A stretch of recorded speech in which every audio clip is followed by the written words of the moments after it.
an Unspoiled Network podcast.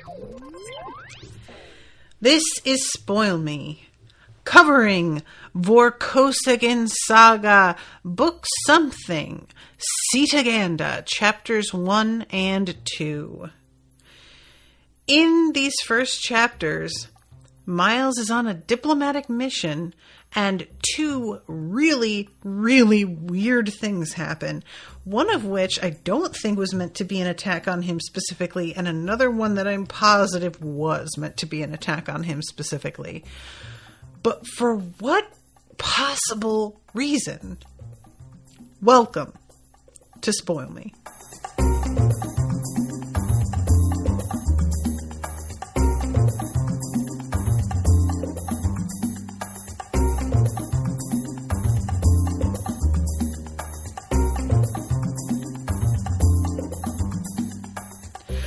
Welcome to the show, everyone. I am Natasha. Thank you very much to Jeff for commissioning this episode. Jeff, if you are out there, appreciate you. You guys, this is such an interesting beginning to this book, and I'm honestly pretty excited. This is going to sound weird, and I know it does. And I recognize the problematic elements. But I'm gonna say it. I am glad we are getting more Ivan so far in this book.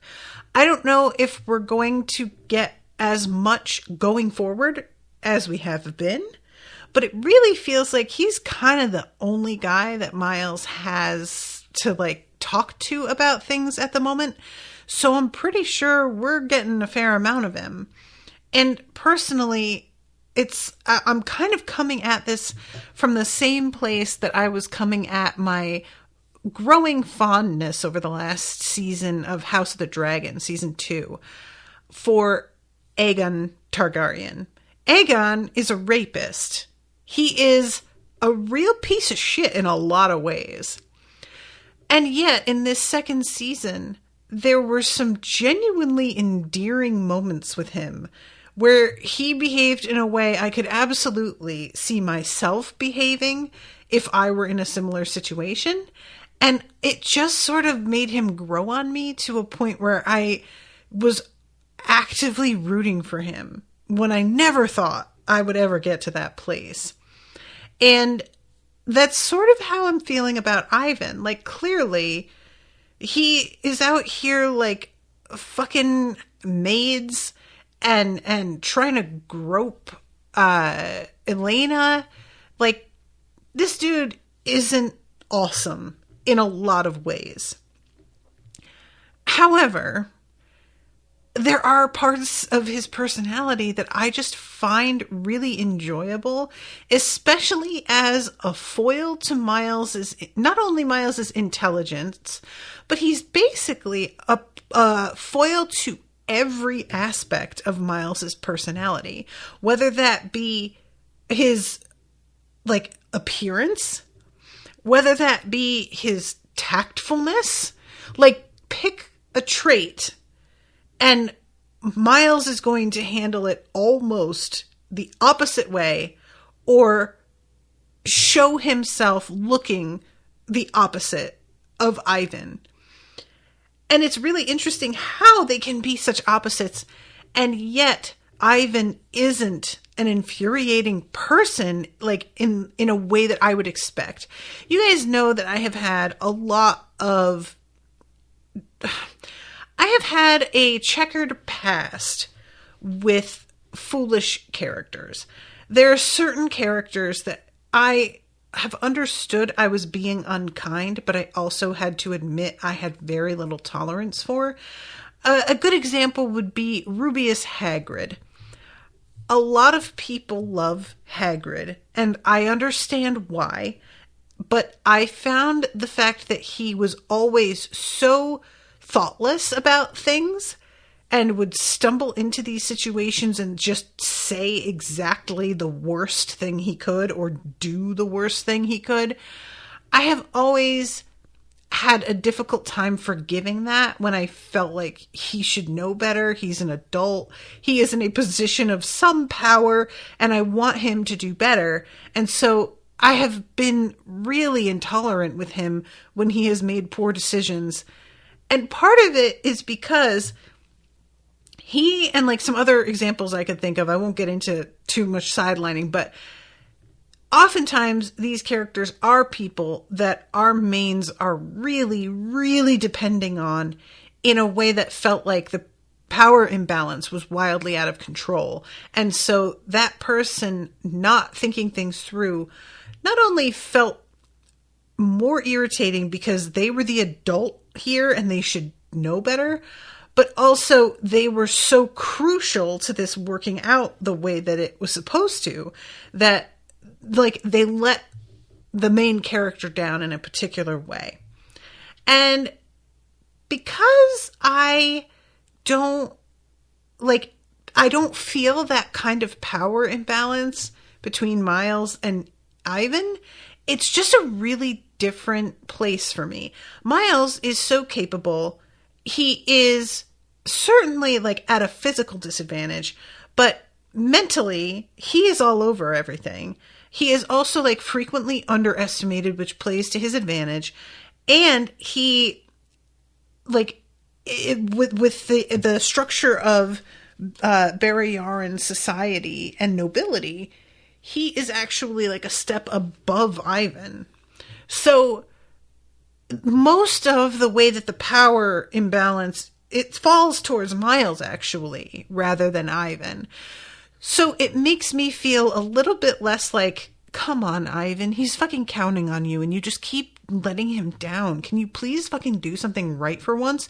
And I recognize that like part of my frustration with these types of characters is frequently feeling like I am surrounded by people who don't think things through, and how I just want to not have to worry about things sometimes, and it feels like I can't rely on people.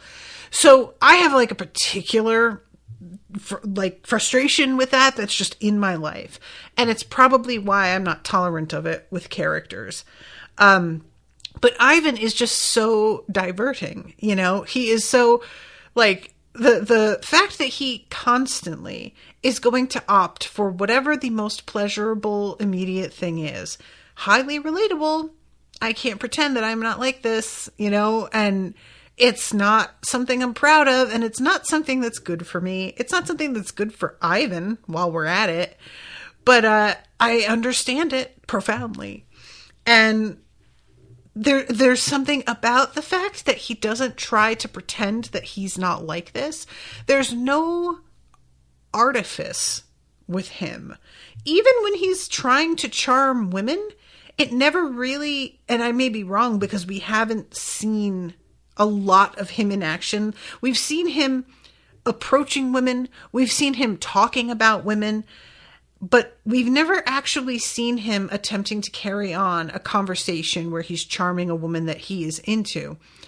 But I don't get the sense that he's out here just lying about himself to get laid the way that like a George Costanza would be. It just kind of seems like with Ivan that what you see is what you get. Pretty much what you were expecting. Yeah, that's what's here. And I can't help in some ways respect that about a person. We are all going to hide certain things, you know, we're all going to have private sides of ourselves or different versions of ourselves that we show to some people and not to everybody. But I think there's a difference between having different sides of yourself and being false, you know, being phony. So anyway, I'm saying all of this to start off because, like I said, I'm really excited at the fact that Ivan is here with us. And we're actually already flying to one of the planets in the Cetagandan. Cetagandan Empire is the word that she uses. Eta Ceta 4. The heart and home world of the sprawling Cetagandan Empire. Miles supposed 8 developed planets and an equal fringe of allied and puppet dependencies qualified as a sprawl in any sane person's lexicon. Not that the Cetaganda Gem... I think they call them Gem Lords in the audiobook. It's Ghem, so I think it's Gem. Lords wouldn't like to sprawl a little farther. So, it's sort of a weird thing here, guys, because Cetaganda was obviously, like, very involved with the issues of the previous book, but I can't remember, and if anybody knows, if you can tell me, it may be the sort of thing where you're really not able to tell me without spoiling me a little bit, but I couldn't recall, is it supposed to be that our guys at Cetaganda don't know the full extent of what Cavillo did? Because I know that Cavillo got given this award and honors and all of this stuff, but I kind of felt like I remembered it being that we were doing this before anybody put 2 and 2 together about what she had really done or been up to. And now I'm sort of like, maybe that's not correct. Maybe I've got that wrong. But I had sort of thought that there was like a possibility that her little thin story was going to be blown fairly quickly before she was able to bail.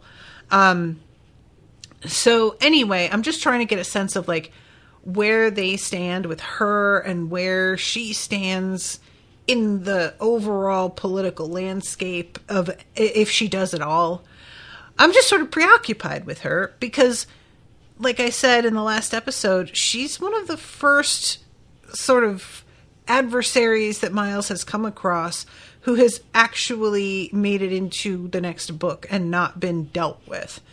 If we're setting aside Oser, which I am, because he was not really a big deal, you know, he eventually becomes a thorn in Miles' side, but that wasn't the way he exactly, he wasn't a character, he was just sort of a name out there, the book before.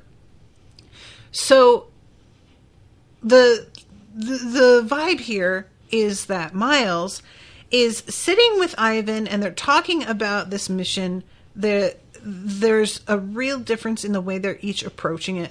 Miles is feeling not only like a little bit bored because he has been doing things like this that don't have a lot of intrigue to them, but also because he's here with Ivan, he is extremely prone to comparing himself.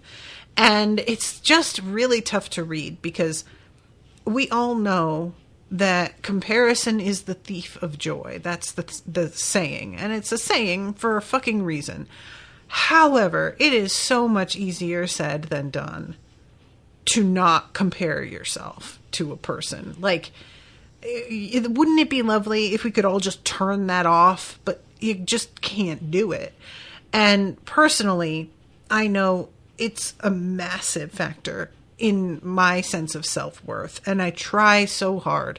But it's just an automatic thing that I don't even really catch until the damage is kind of done. Okay. There's a bunch of people.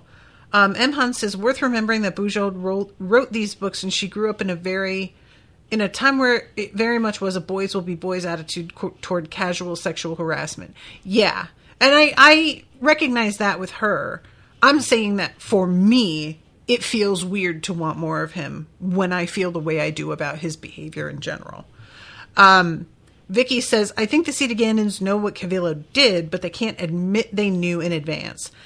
SM says, I think it was left ambiguous exactly how much Cetaganda knows about Cavillo's betrayal. Emhan says, Cetagandans aren't forgiving about failure. Even if they didn't know about her actively betraying them and trying to become Empress of Barrier, they'd still be going after her. This is why social media is toxic. You only see other people's best moments and compare it to your everyday life. Oh, Emhan, I wish I could say that my comparisons were from social media, but honestly, it started long before social media was a thing. That's like the newest way to do it, but I'll do it in person. I'll do it all, like I've been doing it. That comparison thing, it just happens, man. So this, like the vibe, obviously, that Miles is going in, where he's very introspective and sort of feeling almost bitter, like, did they send me so that Ivan would just look better standing next to me? Eventually, he kind of has a moment of, well, maybe they sent Ivan so that next to him, I will sound good, because he is so much more competent and capable. And yeah, I personally love that idea, and I'm so glad that he is able to turn it around and think of it that way, because this is the way, you know? If you're going to compare yourself to somebody and you're going to come out like on the short end, and you can find a way to salvage it so that you feel a little bit better, I understand that sometimes that can devolve into sort of trash thinking a person when they don't deserve it. But we know that Miles' estimation of Ivan is fair. He's not just being sort of shitty about it to make himself feel better. He is being a little bit objective about what each of their skills and what they bring to the table are, and I think this is fine. So let's see. I wonder if Dowager Empress death was really natural, Miles asked. It was sudden enough. Ivan shrugged. She was a generation older than Great Uncle Pyotr, and he was old since forever. I don't think so. Ilian agrees with you, I'm afraid, or he wouldn't have let us come. This could have been a lot less dull if it had been the Cetagandan Emperor who dropped instead of some tottering little old hot lady. But then we would not be here. We'd both be on duty, hunkering down in some defensive outpost while the prince candidates' factions fought it out. It's a state funeral, Ivan. I can hope, can I? He talks about travel, wine, women. And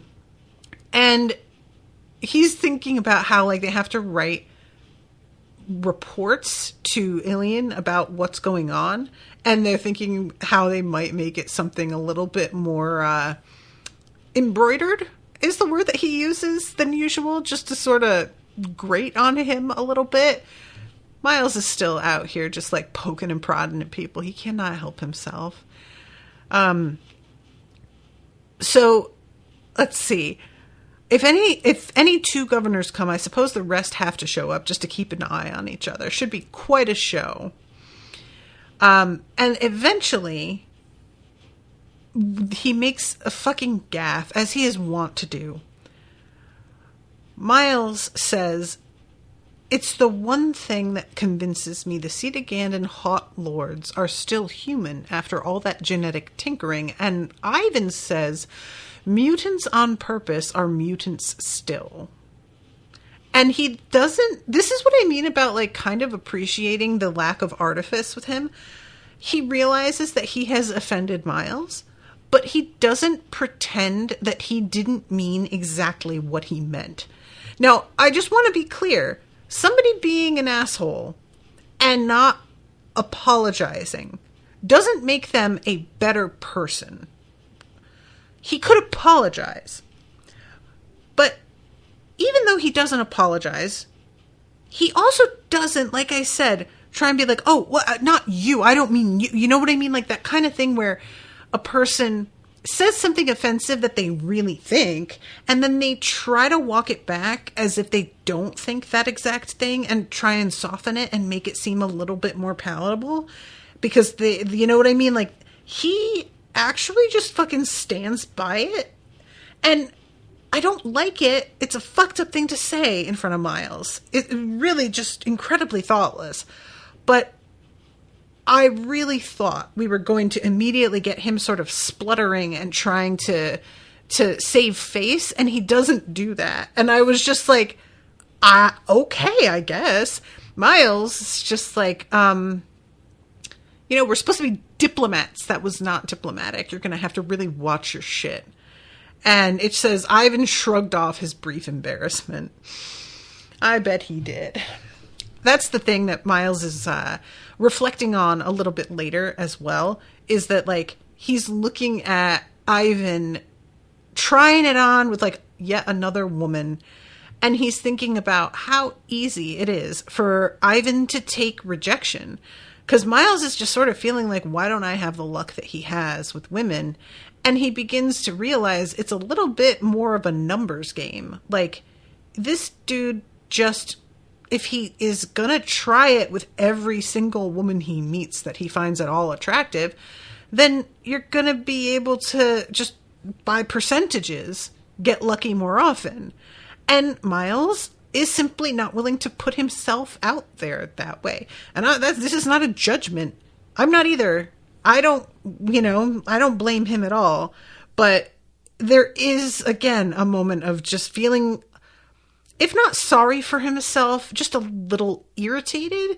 And then having to step back and be like, actually, okay, there's just like a total difference in personality here. The one thing, though, that he does come down to with this is sort of, I really do wish, even if he isn't actually better with women and it's just a numbers game, that occasionally that numbers game worked out a little bit more in my favor. And, I would be able to pick up his leavings is sort of the way he's thinking it, even though I'm sure he would be horrified to hear me repeat that this way. So I can understand that, but it really doesn't feel like this is Ivan's modus operandi. I feel like probably if we were going to talk to Ivan, he would just see Miles as like a totally non-sexual being and like just assume that, of course, Miles is going to be celibate forever because he probably doesn't want to fuck, and who would want to fuck him? And so it's just a foregone conclusion that like, no, I don't have to worry about that, So let's see. This is so weird. They're coming in. I'm trying to find the place where it's described how this works. The pod lock cycled, and the hatch on the side of the fuselage to the right of Ivan's seat dilated. And this is all happening. They're thinking that there is going to be an ambassador waiting for them. And instead, this dude comes flying in, and it says he was elderly but not frail. And he's described as elderly, I'm assuming, because of his white hair. But when later on they're talking, Ivan points out that the hair was fake because he has a few of the strands that are like on his clothing and there's adhesive on them. So it's possible that this guy was nowhere near as old as he first seemed. And the fact that he is disguised is something that I'm finding very compelling, because there could be a number of reasons for this. It could be, you have seen me before already, and so I am hiding my face because in this moment now you would recognize me.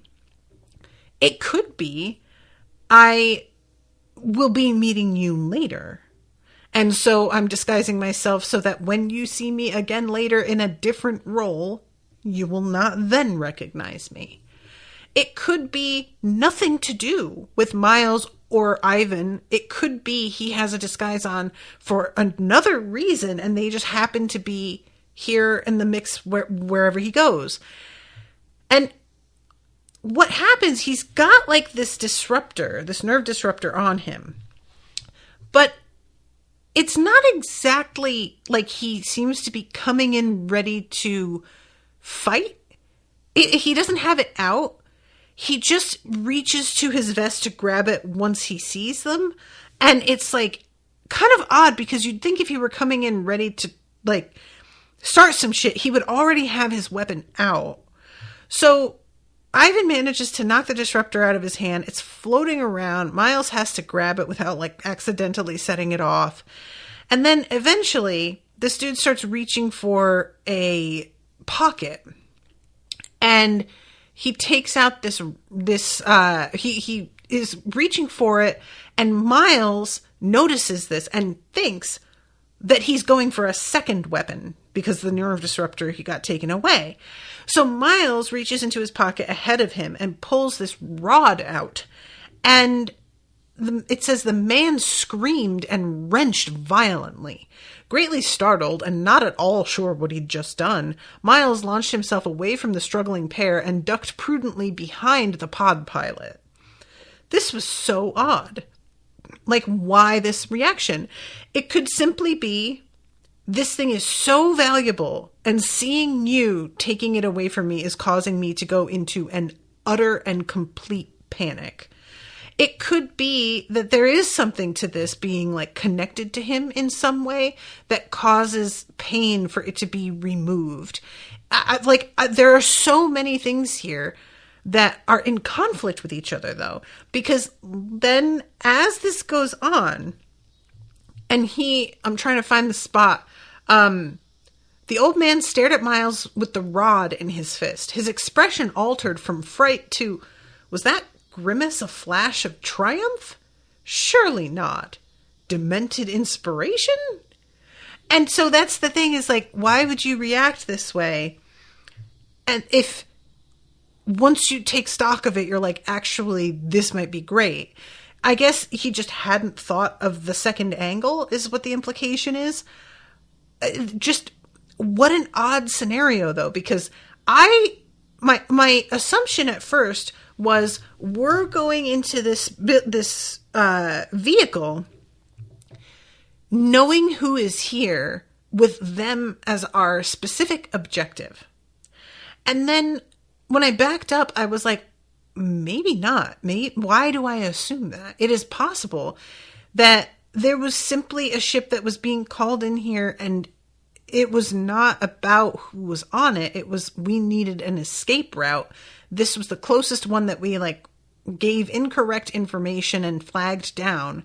And now we're going to basically hijack it and get out of there. And who's on it is of no importance at all. But I don't know. I feel like if they were given this docking area, I keep saying docking, I can't even remember if that's the word they use, but if they were given the instruction to come to this particular spot as far in advance as it seems they were, either somebody on the ground is in on this whole thing, and this was planned by people who are working with whomever, or this, I feel like it's got to be that. And the thing is that overall, whenever anybody has talked about the Cetagandans in previous books or in this book, what we keep being told is essentially they are twisty motherfuckers who basically, the impression that I'm getting very much, especially from these first chapters, is these are folks who are very much up their own asses. They think super highly of themselves. There's a sort of if the more complex and convoluted it is, the more clever they think it is. It's interesting because later when Miles is talking to the guy who created this sort of art installation piece, he finds out that this man didn't actually build it himself. He designed it, but other people actually built it. And Miles is sort of really okay. And it's clear he doesn't really think very much of that. And this dude responds with well, it's the design of the thing that's the real intellectual challenge. And Miles is no, you could just design whatever. Somebody else has to make it work. That was what I was thinking. You can just draw whatever you want. But if other people can just take your drawing and actually make it happen, that's where the talent really is. No offense. But unless you've got parameters in place that you have been given, and maybe he was given them, but it just felt like he has an extremely elitist mindset, and that it's all very much cerebral, and that they don't seem to have a great connection to their body, the earthier parts of being alive. They don't seem to respect that part. And it's borne out as well at the reaction that this woman has, Ivan speaks to later, when she finds out that he was born out of his mother's body. It's just kind of it's almost that's barbaric, We're so far beyond that now that if anybody still does that, it's kind of gauche. And it got me really kind of thinking, guys, and I know that this is sort of a silly thing to compare it to, but we've gotten only like little bits and pieces about some of the other planets.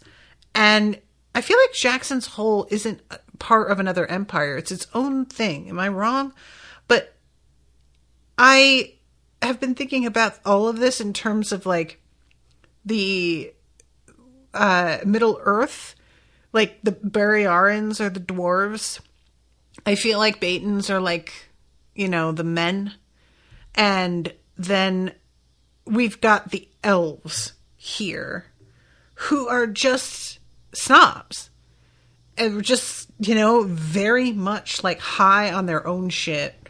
And maybe in some cases with good reason, but there's just a sense of like, okay, enough already, maybe just fucking take yourself a little less seriously. So anyway, finally this guy tumbles out the flex tube, thumping to whatever docking bay deck lay beyond. Miles scrambled after Ivan's hot pursuit just in time to see the intruder, now firmly on his feet, land Ivan a blow to his chest with a booted foot that knocked the younger man backward into the portal again. By the time Miles and Ivan had disentangled themselves and Ivan's gasping became less alarmingly disrupted, the old man had vanished at a run. His footsteps echoed confusingly. Which exit? The pod pilot, after a quick look to ensure his passengers were temporarily safe, hurried back inside to answer his calm alarm. So, evidently, this whole thing, it culminates in the ultimate decision for Miles on whether or not he is going to reveal to anybody what it is he took from this man. And he decides he isn't going to tell anybody. And there's a sort of sense of, I just have a feeling that I need to keep as much information to myself by default with these people as possible. It doesn't really seem like he has any particular theory here. It's just these twisty fucks are going to toy with me. I'm expecting it. And if I give them any more information than the absolute minimum, it's just going to be ammunition for them. So I am going to keep this shit to myself, and we'll see what happens. And if they decide that they're going to come at me and try and be like, well, what the fuck? I can be like, well, what the fuck right back? Because somebody, I could phrase it as, well, that was an assassination attempt. I could have the upper hand in a very damaging way, ultimately. And it's funny because, really, I think that this was the right way to handle it. But the way that Ivan keeps reacting to Miles it's truly very funny, you guys, because basically Ivan knows that Miles is going to make everything that they run into, he is going to do the most mischievous thing. Out of the options available to him, he is going to choose the thing that's going to start trouble, and he's going to justify it in certain ways that he can always just trot out. But none of that is really going to be the truth, because what the truth is ultimately is Miles wants to have fun and make things a little bit more interesting, and he can't resist fucking with people in the same way that he's sort of snidely thinking about the Cetagandans. I'm like, bruh, it sounds like you are in good company, my friend. So the fact that he keeps trying to turn his nose up and be like, oh, the way they are, I was like, bruh, no offense, but you also are the way that they are. So anyway, the actual rod that Miles has taken, he's trying to figure out what it is. There's some sort of sparkly effect that he believes are tiny little microchips and circuits on it. And there is like something on one end that I think is a type of bird that's a seal that looks sort of familiar. And otherwise, he's thinking that maybe it's supposed to be inserted into something, which Ivan says maybe it's a dildo. And I was just very glad Ivan was there to make the joke so that I didn't have to. I mean, it's not like a earth-shattering joke, but I appreciated it being at least addressed. And then we've got, Rat in the chat, hi Rat, says Jackson's Hole doesn't control any other planets. A lot of people have compared Cetagandans to space elves. I love it. I'm so glad that I'm not the only one. And Jackson's Hole doesn't control any other planets. Is Jackson's Hole its own planet? Or I can't remember if it was just like a satellite of some kind. I don't remember what the deal was with them. But anyway, so they're like kind of, as they were landing here, they already were looking around like this isn't exactly the welcome that we were expecting. And the pilot says, I came to the coordinates that I was given, so I don't really know what to say about that. But eventually they go to another place that they had been told to go. And I'm trying to find exactly when they were given updated information. But, let's see. At last, the station traffic control directed them to dock again. They locked onto a pod pocket, 2 up from the one they had been. Oh, okay. So, like, after this whole thing went down, they hadn't actually left. They just somehow, like, I'm trying to follow exactly how this works. If somebody gave them a specific dock and it was the wrong dock, but it was the right overall location, I don't remember. I feel like it may be important too, so I'm a little frustrated that I don't recall. I read this part twice too. Oh well. So Barry Aaron Ambassador shows 6 men in a great chamber, almost identical to the first one, if cleaner and better lit. And we've got this dude who is Lord Vorobyev, and he is about 60 years old, and he's stout and smiling, and it says contained. So this is somebody who is used to keeping a poker face, but it seems like he kind of has a bit of a sense of humor, the vibe of him. 2 Cetagandan station officials in mauve and gray stood slightly apart from the Barryarans. Only 2 stationers? Where were the civil police, the Cetagandan military intelligence, or at least some Gem faction's private agents? Where were the questions and the questioners Miles had been anticipating dissecting?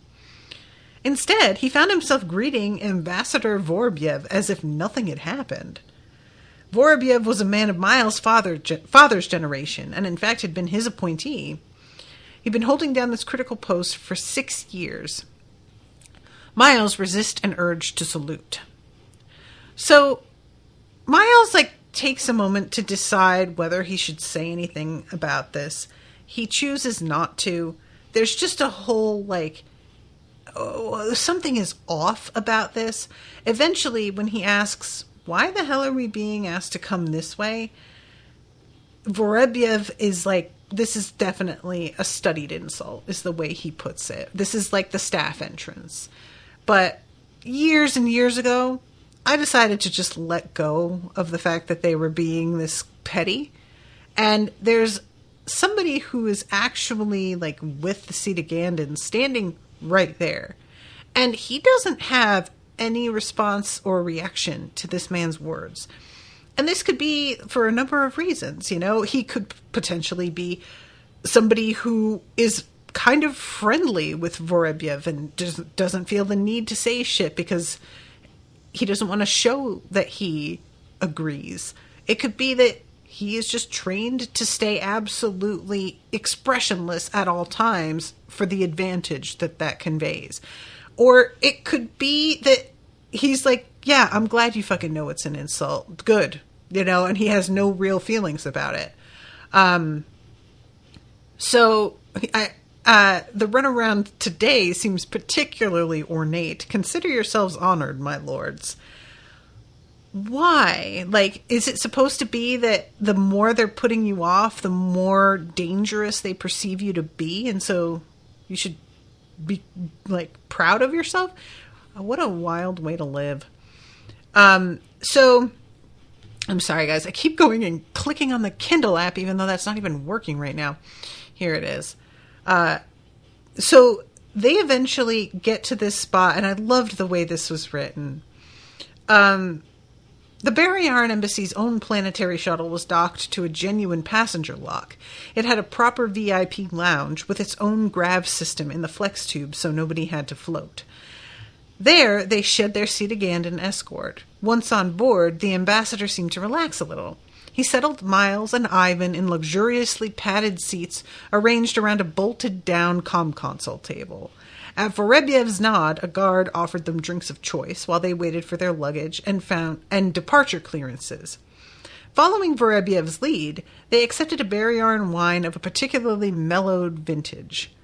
Miles barely sipped, hoping to keep his head clear, while Ivan and the ambassador made small talk about their trip and mutual Vorish friends back home. Vorebyev seemed to be personally acquainted with Ivan's mother. Miles ignored Ivan's occasional raised brows, silent invitation to join the chat, and maybe tell Lord Vorebyev all about their little adventure with the intruder, yes? So, yeah, he just keeps thinking, like, Ivan really is somebody who wants to put his cards on the table. He doesn't want to deal with this shit. I'll just tell you, you know? And it's such a... Knowing that he was almost murdered at one point and just blithely, even afterwards, wasn't putting it together that was what had nearly happened to him, there's just something about Ivan that I'm just like, oh God, somebody has to fucking be suspicious, because he would be dead 1,000,000 times over probably if it, you know, like without that. So the like I said earlier, Miles decides to keep that shit to himself still. And he tries to like play it off when Ivan says, aren't you going to tell anybody? The way that Miles reacts, he's like, Ivan, if I tell them, then they're going to take your nerve disruptor away, you know? And yeah, I could not help but laugh, because this is really him just trying to distract the issue. It's not, he's not answering the question. He's just trying to be like, well, if I do that, like, he knows that he really should say something, probably, but he just likes to have a little tasty treat all to himself. Whatever the device was, that fellow knew Miles had it, and he could surely find out who Miles was. I have a string on you now. If I let it play out, something must surely climb back up to my hand, right? This could shape up into a nice little exercise in intelligence/counterintelligence. Better than maneuvers, because it was real. No proctor with a list of answers lurked on the fringes, recording all his mistakes for later analysis in excruciating detail. A practice piece. At some stage of development, an officer had to stop following orders and start generating them. And Miles wanted that promotion to IMSEC captain. Might he somehow persuade Voridi to let him play with the puzzle despite his diplomatic duties? Yeah, Miles, you're awful predictable. It's fun, though, because he knows he is. And Ivan has his measure a little bit more than Miles likes to remember. He, you know, understandably, Miles is so much smarter than Ivan that I really do get why he's sort of like always believing, oh, I'm the one that has the advantage here. And I like that now and again, Ivan will just be particularly perceptive about Miles, and that Miles kind of is chagrined by it. You know, he doesn't really like it. He's just like, oh, God, yeah, you do know me, I guess. And I do find that very fun. So this is when he puts it away in a drawer. Ivan is just like, you're not even trying to hide it. And Miles, interestingly, is like, no, I'm not, because they have scanners that could find it anywhere I put it. So there really isn't any point. So he's not hiding it, but he does make a sort of like drawing of it that's to scale. And I'm very curious about, because it's not even really like an intricate drawing, And it seems like this thing is somewhat plain to a degree, but I really can't imagine what good the drawing could ever be. And I may just have a lack of imagination. I will cop to that, you know. But it just, for a moment, I was like, why bother? Like, it felt almost as if, okay, I know what we're going to do. We're going to organize this room and all of the things in it by outlining where each and every item goes, you know, like the way that you would set up a workroom or something, like a workshop. But let's see. Verity is out of the city. Don't look at me like that. I had nothing to do with it, because that is who he has been told to report to. And that's a big part of Miles' like ability to keep going with this little private mission, is that since the guy that he is supposed to report to isn't even here, I can just be like, oh, well, I guess there's nobody to tell then. And it's like, well, there is, really. But you just don't want there to be a way to handle this. So you're making it so that there's no way to handle this but your own way. And Ivan also sees right through this. And so that's like Miles getting defensive. Don't look at me like that. I'm like, no, he should look at you like that, Miles. And you know he should. That's part of why you're irritated by it. But okay.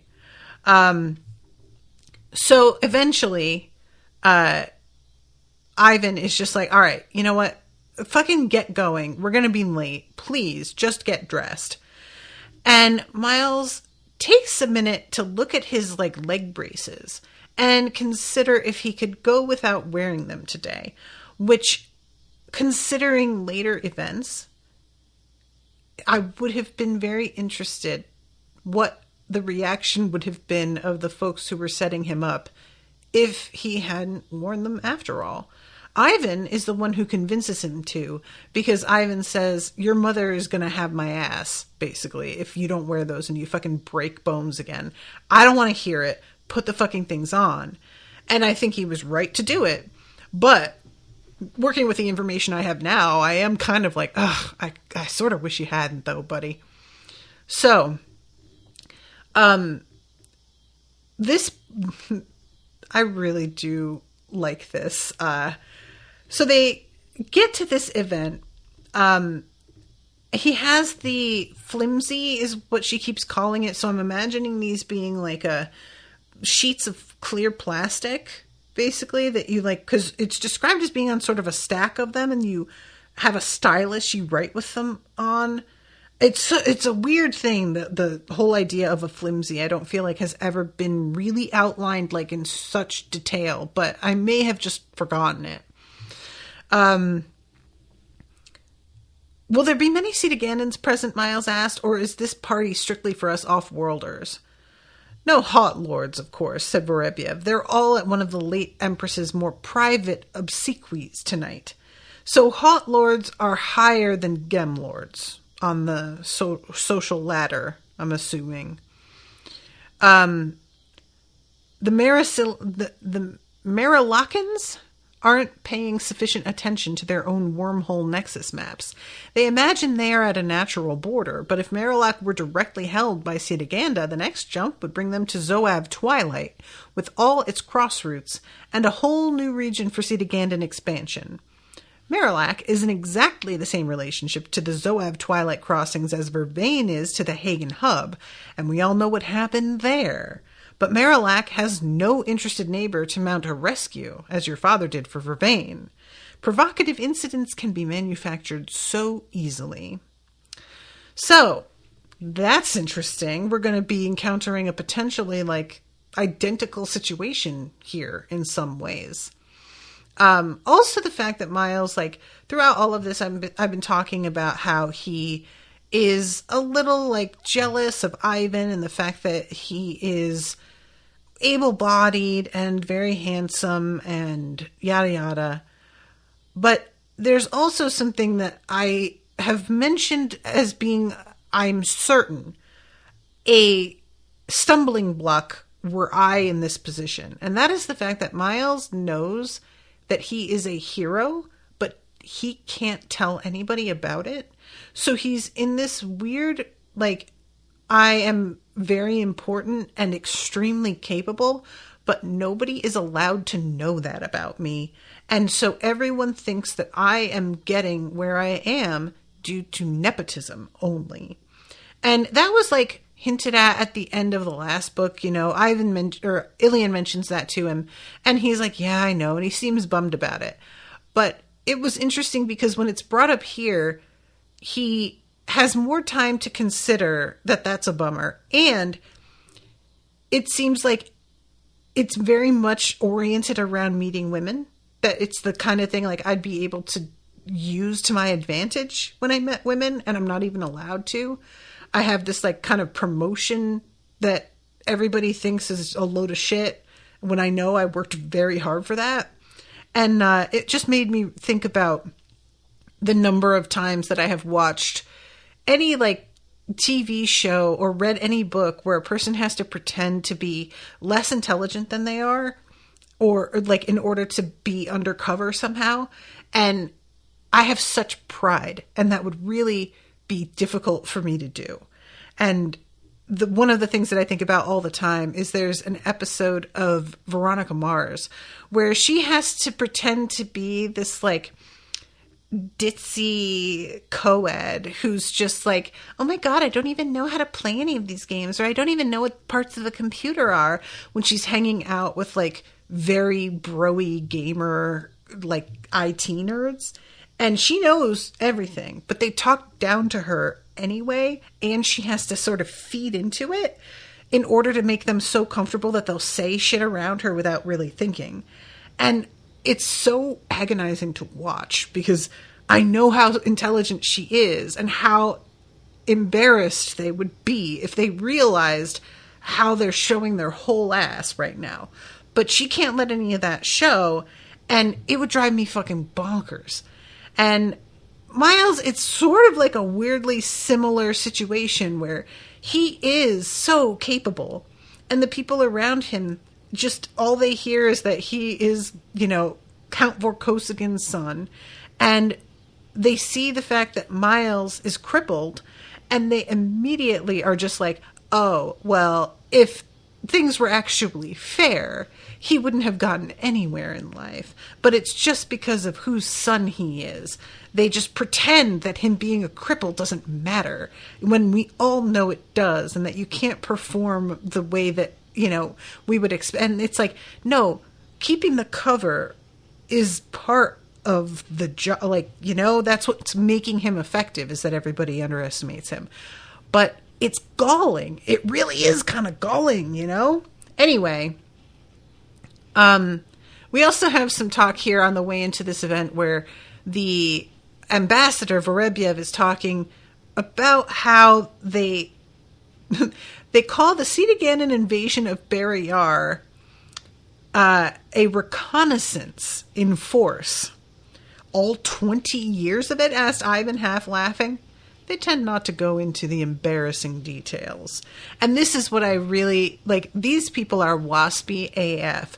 We all know the truth. We all know that you are embarrassed about it. We all know that you fucked up, but we're all going to like pretend that's not exactly what's happening and that we're all aware of it. And it's just like tacitly agreed on socially by everybody that will just ignore this particular reality. It's wild. I could fucking never live like this. So this is when we have the arrival where they see this like projection. No, it's not a projection. A multimedia sculpture. Trickling water cascaded down a fountain reminiscent of a little mountain, complete with impressionistic mountain paths one could actually walk upon. Colored flakes swirled in the air around the mini maze, making delicate tunnels. From their green color, Miles guessed they were meant to represent earth tree leaves, even before he drew close enough to make out the realistic details of their shapes.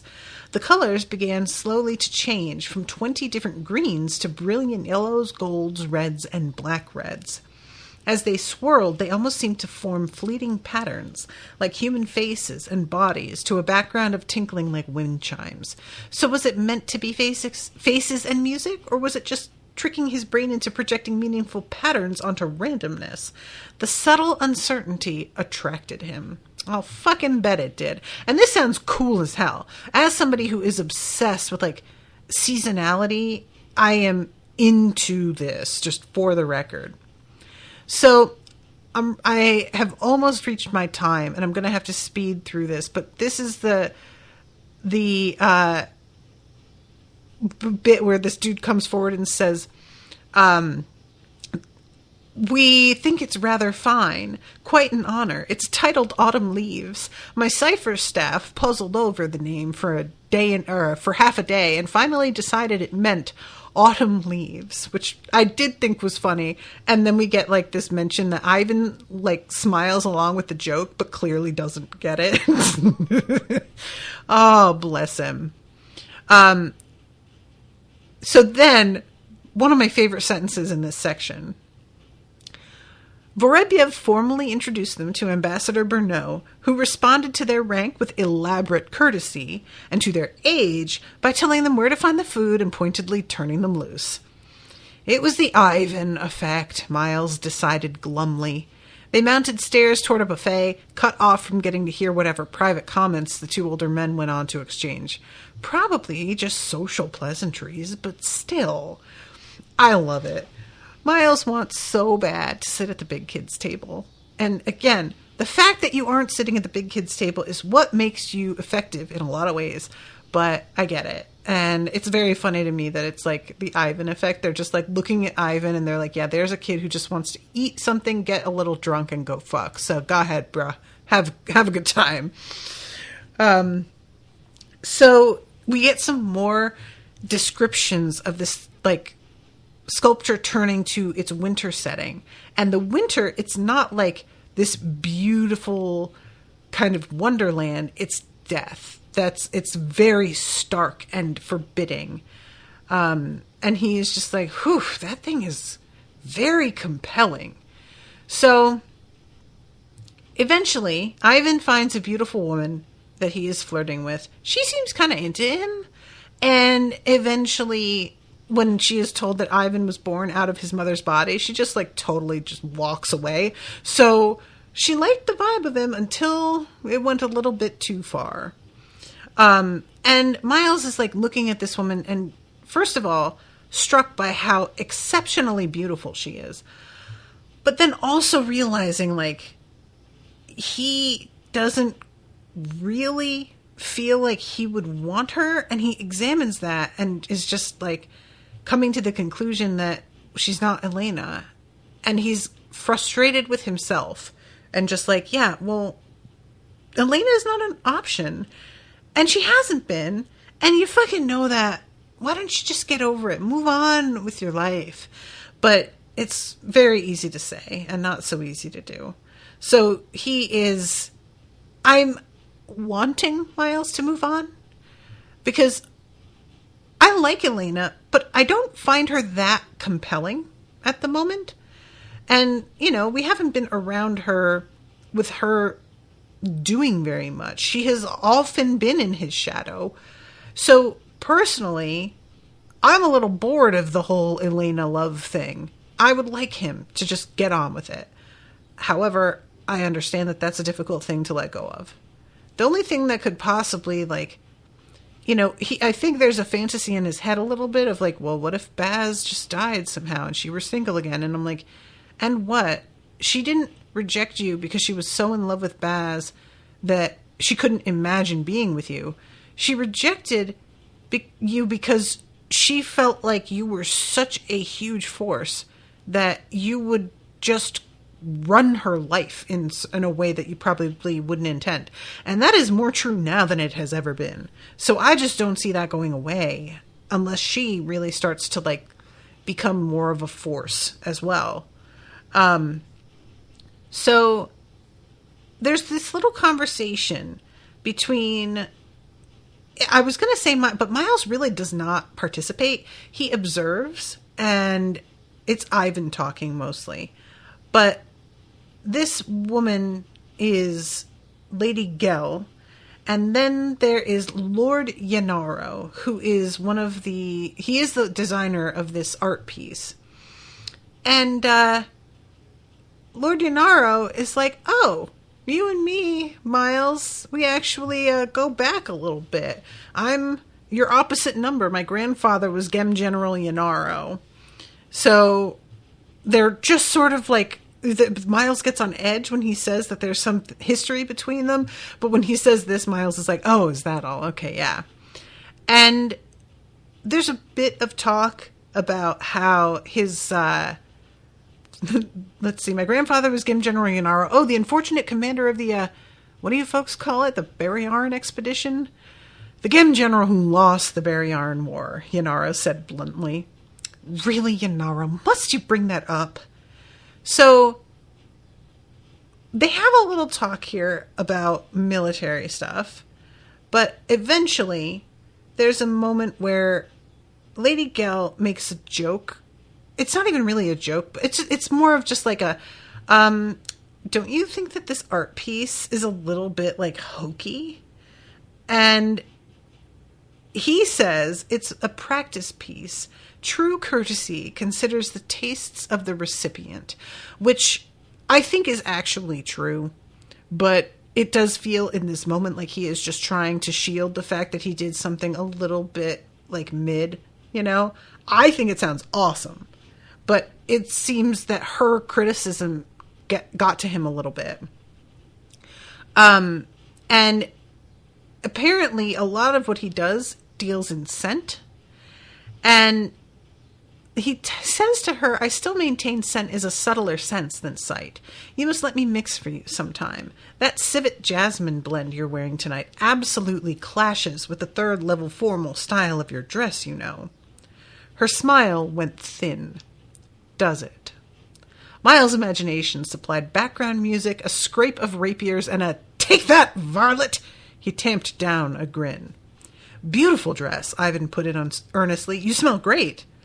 Yeah, speaking of your cravings for the exotic, did you know that Lord Vorpatral here is a biological birth?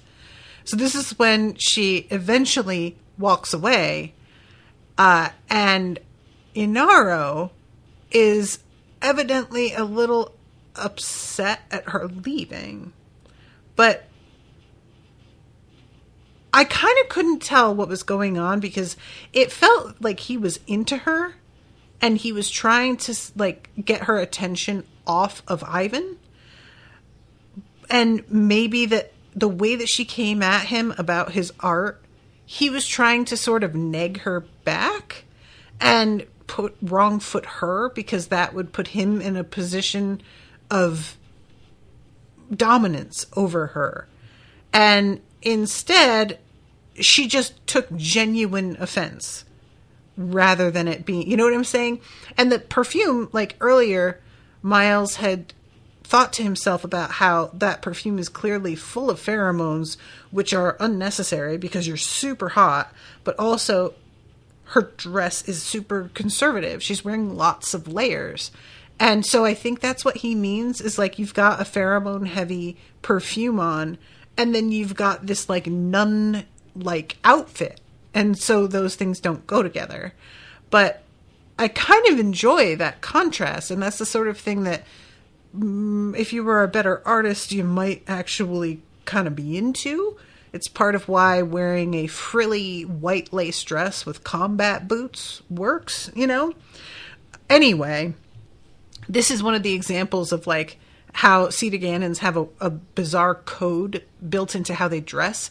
And so when earlier Ivan finds out like you're mainly just meant to wear your uniform if you don't want to fuck up, Ivan clearly loves clothes. Like this is a guy who is very into his image and delights in dressing himself. And when he finds out that he is going to only get to wear, he brought like 4 of the 6 suitcases they have with them.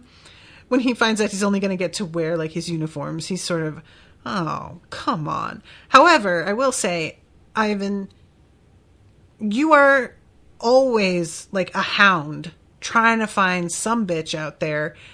And bitches do be loving a uniform. You know, they just do. So maybe just go ahead and accept it and lean into it, my guy, and it'll probably work for you. It's fine. So anyway, eventually, Miles gets introduced to Mia Maz, and he asks her if she will look into this symbol that he has found. If she can figure out exactly who this is representing. And when she looks at it, it's like she can tell that generally it's from this particular, I'm trying to find the spot here. It smells gemish or hottish, if you know what I mean. It's old. How can you tell? Well, it's clearly a personal seal, not a clan mark, but it doesn't have an outline.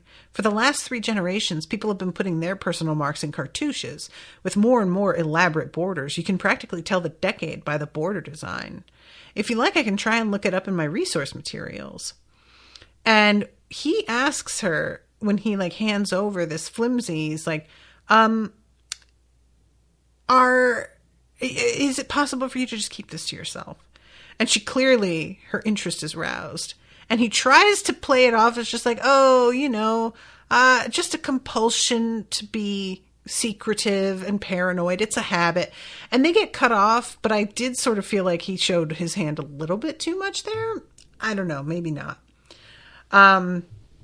Eventually, he gets interrupted by Ivan and Yanaro coming back. Ivan was made to go look at this like art piece. He clearly wasn't excited about it, but Miles got introduced to this woman, so he had an out. And once Ivan comes back, he puts Miles very much on the spot of like, you should definitely go see it, Miles. So he has to.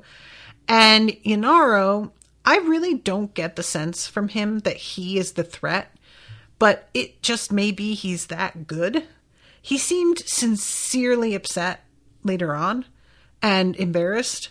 So who knows? But basically what happens is Miles goes into this installation that you like can walk through. And there is an effect that is beginning. And for whatever reason, it has this reaction on the metal bracers that he is wearing on his legs. And they get incredibly hot and burn him. Like they eventually reach the temperature of boiling water. And he has to go flying out of there, screaming, yanks them off. And like he burns his own hands when he tries to undo the bracers themselves.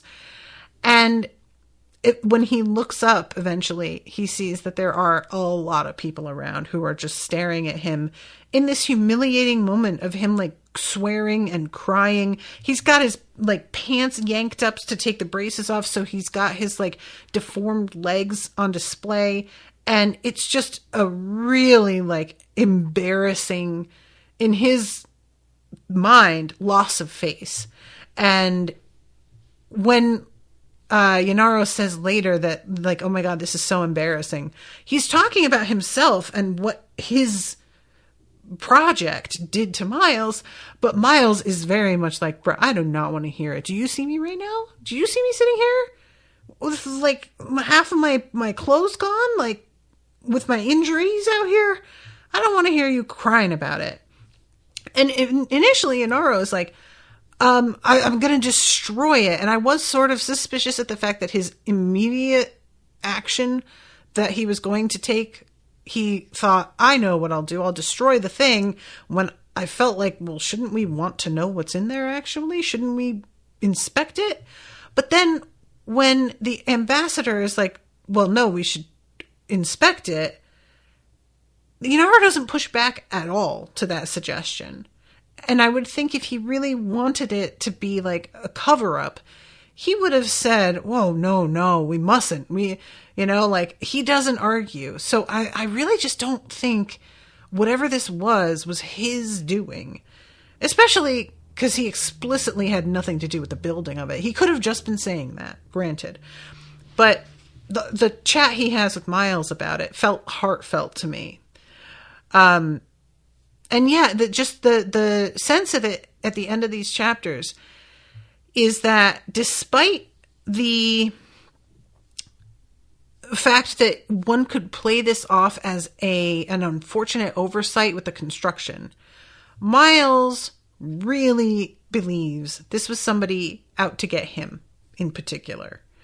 Both Ivan and Vorobyev don't seem to believe that. They think that, like, that would have had to have been planned and set up so close. That's a very tight timeline to be working within. But Miles is just like, I am sorry, but this is just too much of a fucking coincidence that it would only affect me. Like, nah, somebody did this shit on purpose. And I don't know why. I don't have a theory, but, you know, if they just wanted to get the upper hand over me, this is a start. And yeah, I have to agree. So, all right. I am so over time as usual, but I'm very interested. Very, very curious. So, looking forward to reading more. Thank you guys so much for listening. Appreciate you all. Thank you to Jeff for commissioning. And until next time, toodaloo, motherfuckers.